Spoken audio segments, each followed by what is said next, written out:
buttermilk biscuits are great for breakfast, lunch, or dinner. With just 5 ingredients, they're super simple to make.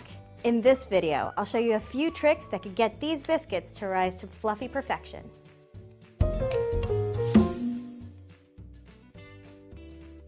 All cooks have an Achilles heel. For me, it was biscuits. Whenever I made them, they would turn into little golden hockey pucks that I just couldn't even serve. So when this recipe came into the kitchen, it absolutely changed my world. It's all about keeping the butter cold. You want to start by cutting your butter into 1/2-inch pieces and refrigerating them to get them nice and cool.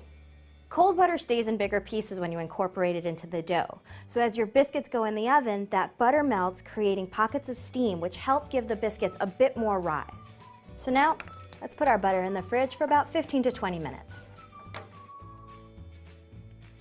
My butter should be cold by now. And in the meantime, I've chilled my flour, a bowl, my baking powder, as well as my food processor bowl and blade.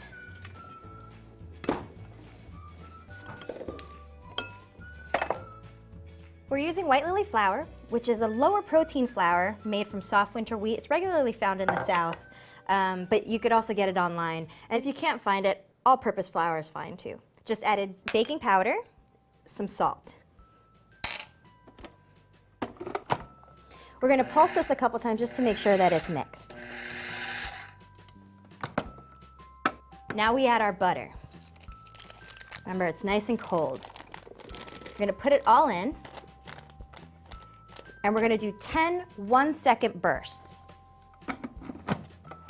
1 Mississippi, 2 Mississippi, 3 Mississippi, 4 Mississippi, 9 Mississippi, 10 Mississippi.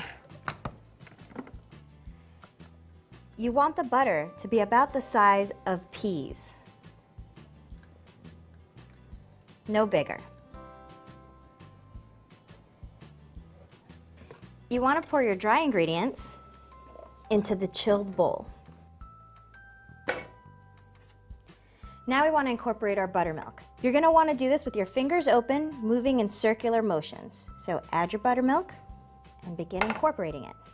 It's better to do this by hand because you could really feel the moisture of the dough and make sure that everything's combined. It also helps you from not overworking the dough. Overworked dough will really toughen the biscuits. Your dough is ready when it all starts to come together. Not leaving too many stragglers behind as I move it around in the bowl.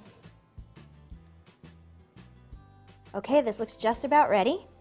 So you could just pick it up in one clean ball. I'm going to give my hands a quick wash because we're ready to roll out our dough.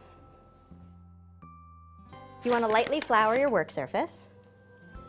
Adding too much flour can also toughen the biscuits, so just go light. Put your dough on the counter.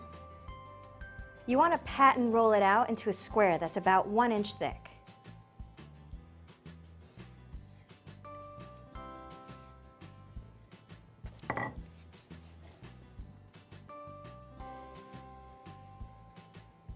Here are a few of those tricks we were talking about before. You're going to want to dip your cutter in a little bit of the flour so that it moves smoothly up and down. Another trick is you want to push your cutter directly down and pull it straight up. Don't twist. You want to cut out as many as you can on this first go and place them on your baking sheet. Now here's another one of those tricks. You want these guys to sit shoulder to shoulder. You want them to touch each other. When they're like this, the steam won't have anywhere to go but up. Now we got 4 biscuits on our first round. We're only going to mash this dough together one more time and re-roll. By the third re-roll, it's just a big old messy biscuit and you don't really want that. And once again, pat it and roll it until you get a 1 inch thick square.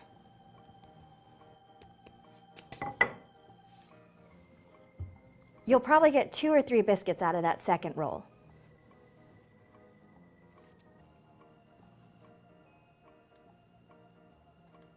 Now we're going to brush these with a little buttermilk to help their color. You could still see those big chunks of butter that we were talking about before.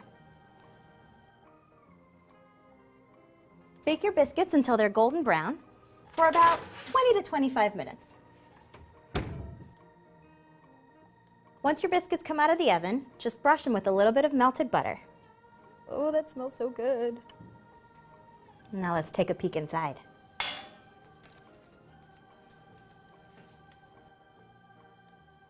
Perfect. Look at all that fluffiness. And of course, we have to taste a bit. Nice and fluffy, with a hint of tang from that buttermilk. These can't be beat.